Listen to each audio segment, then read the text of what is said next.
Gervonta Tank Davis makes a big mistake, maybe, in his upcoming fight with Frank Martin by doing the following. Let's talk about that in this video.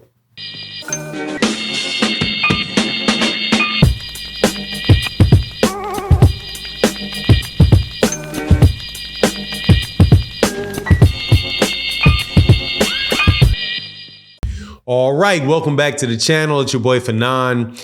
Got wind of Gervonta Davis putting big money down on a fight with Frank Martin and promising that something is going to happen in that fight, which, got to tell you, man, is probably not the best decision in the world to do. But hey, man, adds to the excitement of the fight.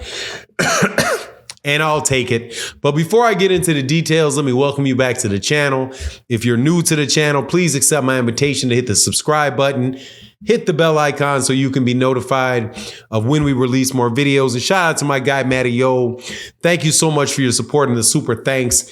You know what it means to the channel. You know what you mean to the channel. And thank you to everybody that comes by the live streams that we do every day of the week. Usually have very, very good conversations. So thank you to everybody that comes by and chops it up with me.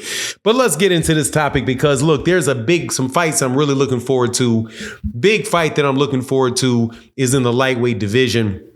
And it is between the WBA world champion, Gervonta Davis, Abdul Wahid, who fights out of the city of Baltimore, Maryland. And he is supposed to be fighting Frank Martin, who is promoted by Errol Spence Jr. out of Man Down Promotions. And I do believe he's the number 3 rated guy in the WBC. And a fight that I've been wanting to see for a while because a lot of people said that Gervonta Davis would not be making this fight. Said that Frank Martin was pretty much everything that Gervonta Davis refused to get in the ring with. And so for the people that said that that was the case, they should be shocked and surprised that Gervonta is fighting Frank.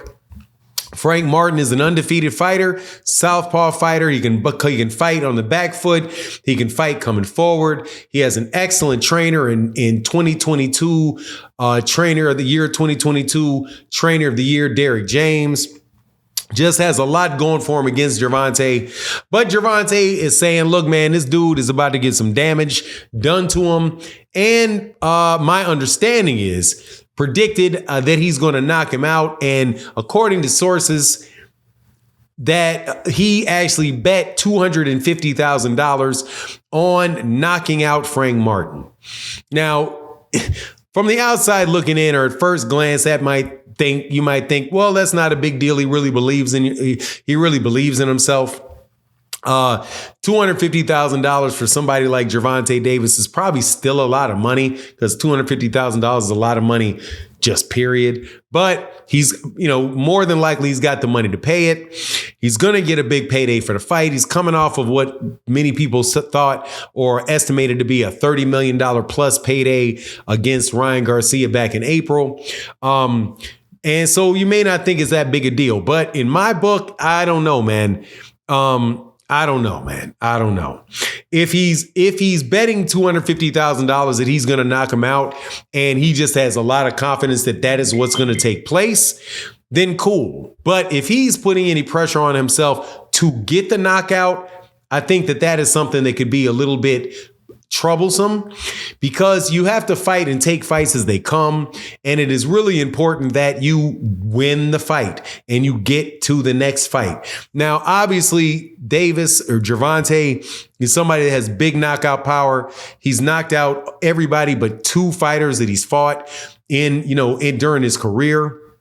So him trusting in his power is really, that should be expected. But again, what happens if you're in a situation where, the guy is more elusive than you thought he was going to be, or Frank Martin goes in there and Frank Martin's a lot more less engaging than Gervonta Davis intended him for him to be. And Gervonta finds himself chasing Frank Martin around the ring and loses some rounds that he otherwise may not have lost.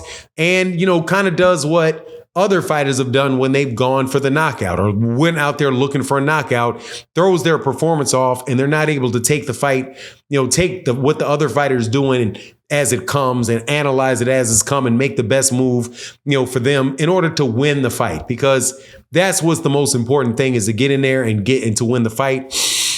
So that's just a danger, man. Like, also, you have like the situation that happened with Errol Spence and Terrence Crawford, and I think there's a lot of things came into play to the way that fight turned out. The biggest thing is, the skill set of Terrence Crawford, period. But Errol, said exactly what he was going to do, went out there to do exactly what he said he was going to do.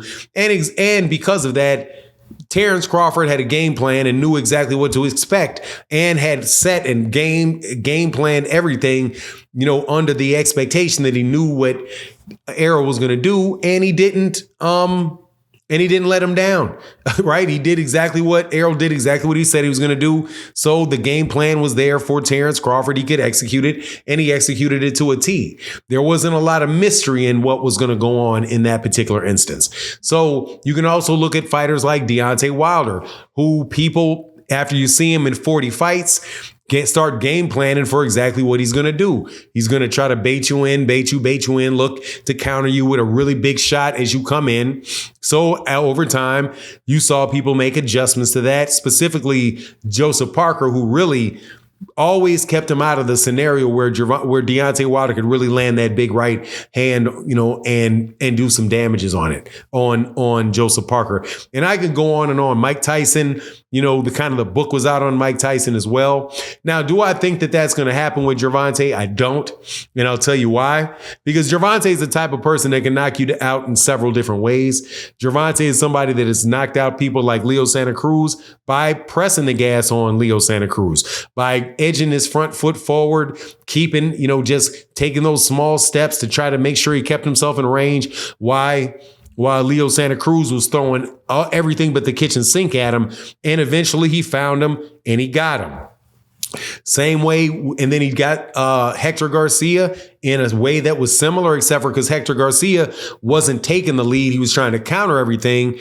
Gervonta Davis worked his way around and got the counter puncher. Then you look at Ryan Garcia or Rolly Romero, and he made Rolly Romero come to him, and he walks up, knocks out Rolly Romero coming to him. You look at Jose Pedraza, what happened in the Pedraza fight when they were at 130 pounds, he did a combination of all of that. So I don't think that this will necessarily cause Gervonta to get out of character or do some things that may, put him overly at risk. And obviously he totes that type of power, but just got to be careful because Frank Martin can fight too. And Frank Martin also totes really big power. I don't know if he toting it to the extent that Gervonta is, but definitely something you need to be worried about. Still, I'm amped up. Can't wait to find out when this fight is going to take place. People say it's going to take place in Houston, Texas, or it's looking towards like it's Houston, Texas in June. Can't wait. Anyway, that's my take on the matter.